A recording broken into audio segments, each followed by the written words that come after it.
I always thought Ashley was the one who finally understood my boundaries. 3 years of building trust, planning our future, and healing together.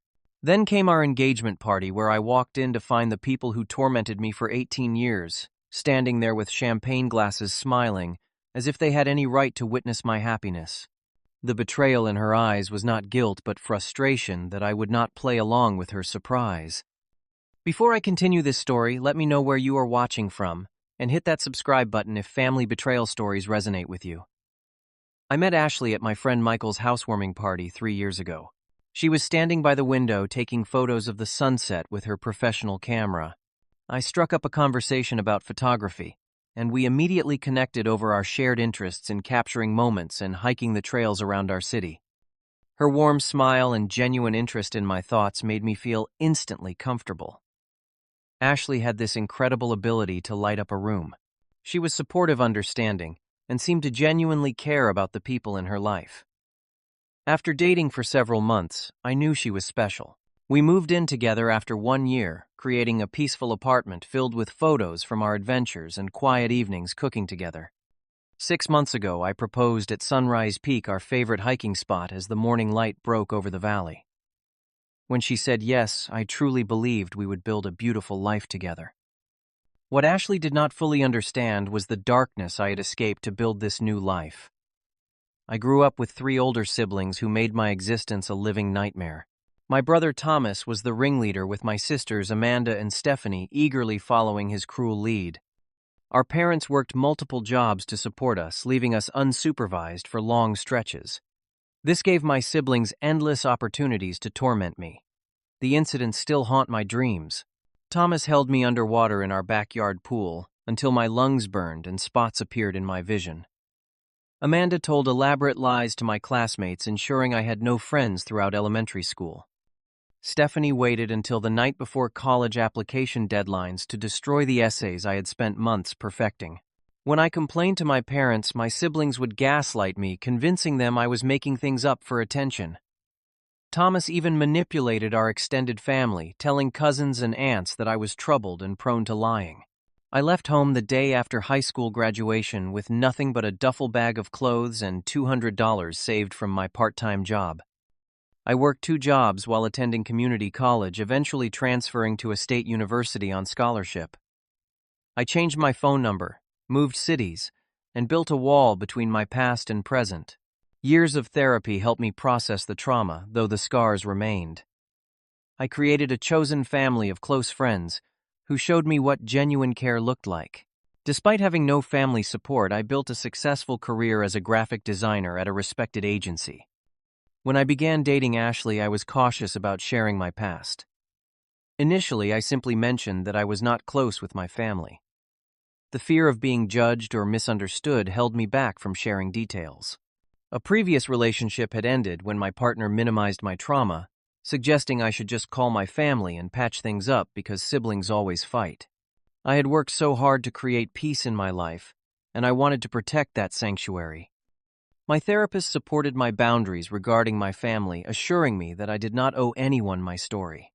The first signs of Ashley's curiosity appeared during our first Christmas together. She asked about my family traditions, seeming surprised when I had none to share. When we decorated our apartment, she asked if I had childhood ornaments or photos to include. Throughout that first year, she made occasional comments about how important family was to her, gently probing about reconciliation possibilities during family holidays. After we had been together for a year, I finally gave Ashley a brief explanation. I told her simply that my siblings had been abusive throughout my childhood, and I had chosen to remain estranged for my mental health. I focused on our future together rather than dwelling on my past. She hugged me, saying she understood and respected my decision. I believed her. The first feelings of unease came when Ashley began mentioning family reconciliation stories from TV shows she watched. She befriended a colleague who had reconnected with estranged relatives after decades apart, and frequently shared their heartwarming progress. One evening, I found a self-help book about family healing on her nightstand. When I mentioned my boundaries around family discussions, I noticed subtle changes in her responses. What once felt like genuine understanding now seemed like patient tolerance. One afternoon, I used our shared computer to check my email and found her browser history open. My stomach dropped when I saw searches for how to find people online, and my name, alongside my siblings' names. Scrolling through the open tabs, I discovered social media pages belonging to Thomas, Amanda, and Stephanie. In her phone gallery, she had saved photos of my parents that must have come from my siblings' accounts. I confronted her that evening, trying to remain calm as I explained why this invasion felt so painful. Ashley became defensive immediately. "I was just curious," she insisted. "Everyone deserves a second chance, Jacob. People change." The way she dismissed my boundaries made me feel vulnerable and exposed without consent. After a tense discussion, she promised to respect my wishes moving forward. I wanted desperately to believe her. Despite her promises, Ashley continued pushing the narrative of family reconciliation. She shared stories about friends who regretted not making peace with relatives before they passed away. "Blood is thicker than water," she would say, not understanding the irony that my blood relatives had nearly drowned me in both literal and figurative ways. She suggested we try therapy focused on family reconciliation rather than individual healing. Most painfully, she began describing my trauma as childhood misunderstandings that could surely be resolved with adult conversation. My anxiety increased with each comment. I felt unheard and misunderstood by the person who was supposed to know me best. Still, I wanted our relationship to work. After seeing how distressed these conversations made me, Ashley apologized. It seemed half-hearted, but I desperately wanted to believe she finally understood. We agreed to focus on wedding planning instead, and I felt relief mixed with lingering doubt. Against my better judgment, I chose to trust Ashley, despite my instincts warning me otherwise. The next few months brought a period of apparent harmony. We dove into wedding planning, selecting venues, and discussing our vision for the celebration. Ashley seemed supportive and present, sharing my excitement about our future. As we planned our engagement party, I began to feel hopeful again about our life together. Small moments of connection rebuilt my trust, convincing me that our rough patch was behind us. I was genuinely excited about celebrating with our chosen family of friends. We reserved a private room at our favorite restaurant, carefully selected a menu, and created a guest list of 30 people who had supported our relationship. I specifically requested a small, intimate gathering where I would feel safe and comfortable. This milestone represented not just our love story, but my personal journey of healing and creating healthy relationships despite my past. Looking back, I should have noticed the suspicious signs. Ashley began taking private phone calls that ended abruptly when I entered the room. I caught her quickly switching screens on her laptop multiple times. She mentioned mysterious meetings with wedding vendors, but shared no details about these appointments. During dinner with our mutual friend Jordan, I noticed an unusual exchange about guest list additions that stopped when they realized I was listening. As the party approached, Ashley became noticeably nervous when I asked about final arrangements, assuring me everything was perfectly handled. My anxiety increased in the days before the party, though I could not pinpoint why. Ashley dismissed my concerns as pre-party jitters, but something felt wrong. I glimpsed strange text messages on her phone from numbers not saved in her contacts. One evening, I overheard a conversation between Ashley and her best friend Megan about keeping a secret until the big day. I found myself caught in an internal conflict between trusting the woman I loved and protecting myself from potential harm. The day of our engagement party arrived with beautiful spring weather and a knot of dread in my stomach. We arrived early to oversee the final setup. As guests began arriving, Ashley seemed increasingly agitated, checking her phone constantly and glancing toward the entrance. An hour into the celebration, as we mingled with friends, Ashley suddenly grabbed my hand and pulled me toward the entrance with an excited smile. "I have the best surprise for you," she whispered, squeezing my hand tightly. The moment I saw Thomas's face across the room, time seemed to stop. My brother stood there, older but unmistakable, flanked by Amanda and Stephanie. They all held champagne glasses, wearing practiced smiles that did not reach their eyes. The room began to spin as 18 years of trauma came rushing back. My throat tightened as they approached, arms outstretched as if they had any right to embrace me. "Look who I found," Ashley announced, proudly gripping my arm tightly. "Your family came to celebrate with us." Is not that amazing? I felt my body temperature drop as panic set in. My siblings approached with false warmth, Thomas extending his hand as if we were business associates rather than a tormentor and his victim. "Little brother," he said with a smile that once preceded some of my worst childhood memories. "It has been too long. I could not breathe. Could not speak." Ashley's fingers dug into my arm as she made introductions completely oblivious to my distress. The walls seemed to close in as Stephanie reached out to touch my shoulder. I jerked away instinctively. "Excuse me," I managed to whisper, pulling free from Ashley's grip. "I need some air." I pushed through the crowd, ignoring concerned looks from friends as I stumbled toward the exit. Outside in the parking lot, I doubled over, gasping for breath as my heart pounded painfully against my ribs. The cool evening air did little to calm the panic attack gripping my body.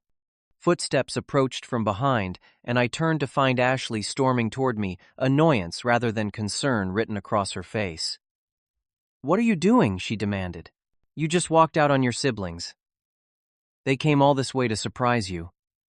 How could you do this?" I asked when I could finally speak, my voice shaking. "You know what they did to me. You know I cut contact for a reason." "You are overreacting," Ashley said, crossing her arms. "They seem perfectly nice now." "People grow up, Jacob. Whatever happened when you were kids is in the past." "Whatever happened?" I repeated incredulously. "Thomas held me underwater until I nearly drowned. Amanda told everyone at school I was mentally unstable. Stephanie destroyed my college applications the night before deadlines. They made my life hell for 18 years.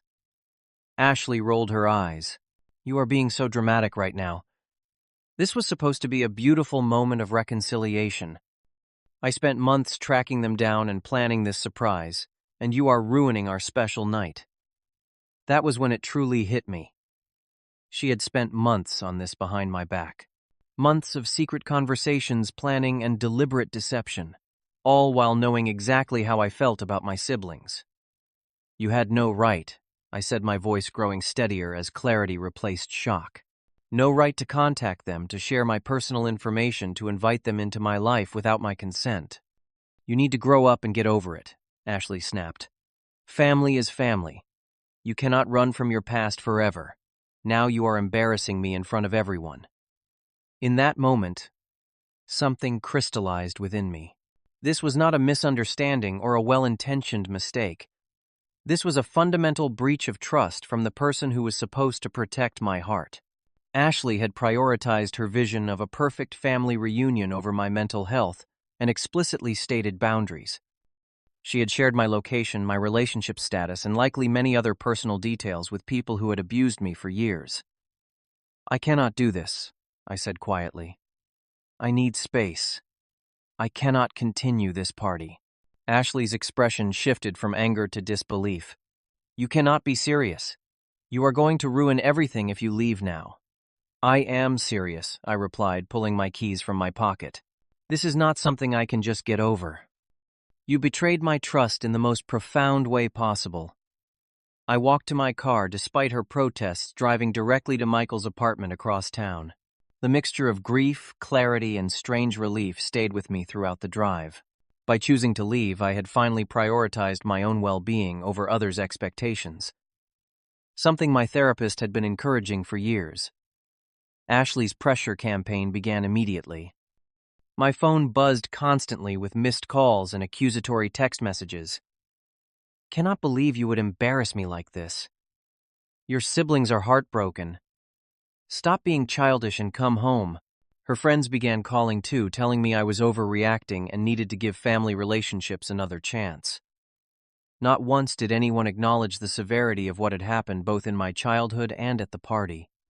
That night, sitting in Michael's spare room, I had a long conversation with my oldest friend about healthy boundaries and relationships. The next morning, I called my therapist for an emergency session. As I described the events, she helped me see that this breach revealed a fundamental incompatibility between Ashley and me. Someone who truly loved me would never have violated my boundaries so completely. The painful realization settled in my chest. Our relationship could not be saved. I spent the next 2 days writing out my thoughts, clarifying my decision, and preparing for the inevitable confrontation. When I finally felt ready, I texted Ashley asking to meet at a coffee shop near our apartment. I chose a public location both for the calm it would enforce and the safety it would provide from an emotional escalation. Ashley arrived looking simultaneously angry and victimized. I had prepared myself for this meeting knowing it would be difficult. I have given this a lot of thought. I began calmly, and I cannot continue our relationship. What happened at the party was not a simple mistake or misunderstanding. It was a complete betrayal of my trust and an invalidation of my trauma. Her expression shifted from indignation to shock. "You cannot be serious. You are actually going through with this." "I am," I confirmed. "You spent months planning something you knew would hurt me. You contacted people who abused me and invited them into my safe space without my consent. Then, when I was clearly in distress, you called me dramatic instead of showing concern." "I was trying to help you heal," she protested. "I love you, Jacob. We can work through this. I promise I will make it up to you." "This is not something you can make up," I explained. "This showed me that you do not respect my boundaries or believe my experiences. Those are fundamental issues that cannot be fixed with apologies." As I spoke, I removed the engagement ring from my pocket and placed it on the table between us. Ashley stared at it, tears finally replacing anger. "Please do not do this," she whispered. 3 years together and you are throwing it all away because of one mistake." "It was not one mistake," I said gently, but firmly. "It was a choice that revealed how differently we see respect and trust in a relationship. I need both to feel safe with someone." Her tactics shifted rapidly from shock to anger to tears to blame, but I remained resolute.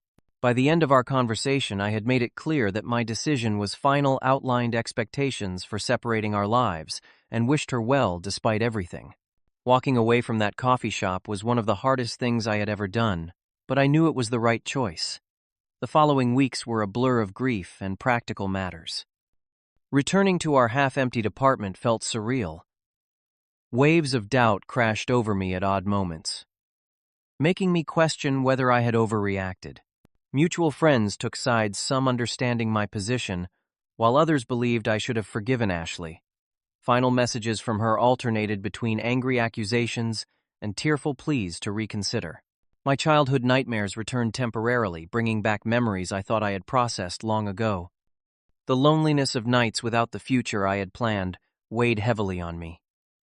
Through it all, my true friends showed what respect for boundaries really looked like. Michael helped me find and move into a new apartment. My coworker Jennifer defended my decision when others questioned it. My boss offered flexible work hours during the transition, understanding that emotional upheaval affects productivity. I joined a support group for adults with family trauma, forming new friendships with people who immediately understood my boundaries without explanation. The contrast between these healthy relationships and what I had experienced with Ashley became increasingly clear. My healing journey began anew, with more intensive therapy sessions. I confronted my original family trauma with fresh perspective, understanding how it had shaped my relationship patterns. Daily journaling helped process the complex emotions of grief, anger, relief, and hope.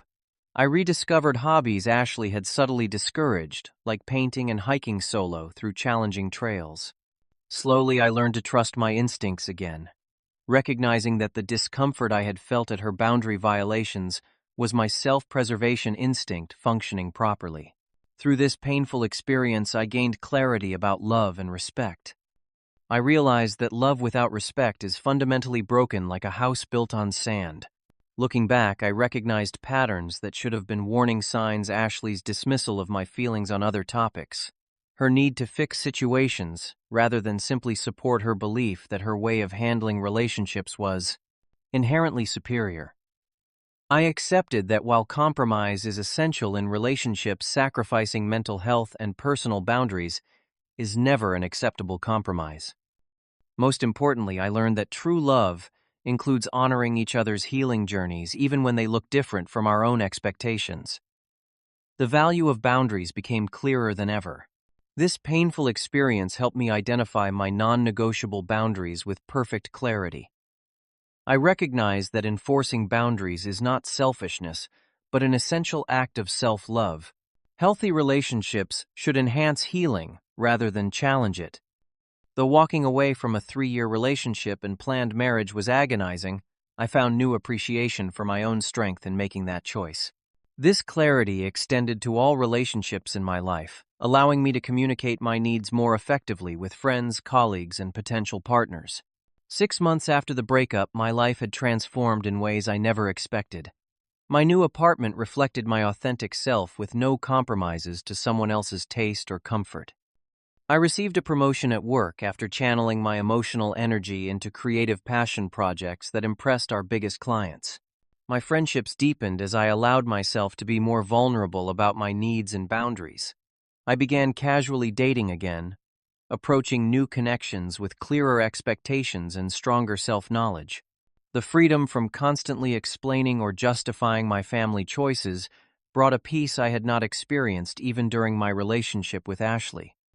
I created my own definition of family through chosen connections built on mutual respect and genuine care. The real test came 7 months after our breakup when I unexpectedly encountered Ashley at a gallery opening hosted by a mutual friend. My initial instinct was to leave, but something kept me rooted in place. Ashley approached cautiously, her usual confidence subdued. After awkward small talk, she surprised me. "I wanted to say I am sorry," she said, looking directly at me. "I have been in therapy trying to understand why I did what I did. You were right to end things. What I did was wrong. And I see that now." The weight that lifted from my shoulders in that moment was indescribable. Her acknowledgement validated my experience in a way I had not realized I still needed. I thanked her for the apology, genuinely appreciating her growth without feeling any obligation to reconnect. That encounter taught me about forgiveness without reconciliation. I had been working on releasing my anger toward Ashley not for her benefit but for my own peace. Hearing her genuine apology accelerated that process, allowing me to truly wish her well while maintaining my boundary against resuming any relationship. I explained this to her directly, that forgiveness did not mean we would be friends or partners again. She seemed to understand, respecting my boundary perhaps for the first time. I recognized that some relationships serve their purpose in our lives and then end teaching us lessons we could not have learned otherwise. Through this entire journey, I developed a deeper understanding of authentic relationships. True partnership means supporting each other's healing, not challenging or fixing it. Family is defined by respect and care, not blood or obligation. Though the lessons came through painful experience, I found myself grateful for the wisdom they provided. I approached new connections with greater clarity about my needs and stronger confidence in expressing them. The pain gradually transformed into strength, revealing my capacity to honor myself, even when doing so was difficult. Now, sitting on my balcony, watching the sunset over the city, I reflect on how far I have come from both the scared child of my past and the people-pleasing partner I had been with Ashley. The freedom of living authentically without apologizing for my boundaries brings a peace I never thought possible. I am open to new possibilities without rushing toward them, trusting that the right connections will respect rather than challenge my hard-earned wisdom. The greatest lesson I learned was that protecting yourself is sometimes the most profound act of love you can offer yourself. Have you ever had to make a difficult decision to protect your own boundaries? Let me know in the comments below. If this story resonated with you, please hit the like button and subscribe to hear more stories about overcoming relationship challenges. And if you know someone who might be struggling with similar boundary issues, share this video with them. Thank you for listening to my journey, and remember that you deserve relationships that honor your boundaries and support your healing. Until next time, take care of yourselves and each other.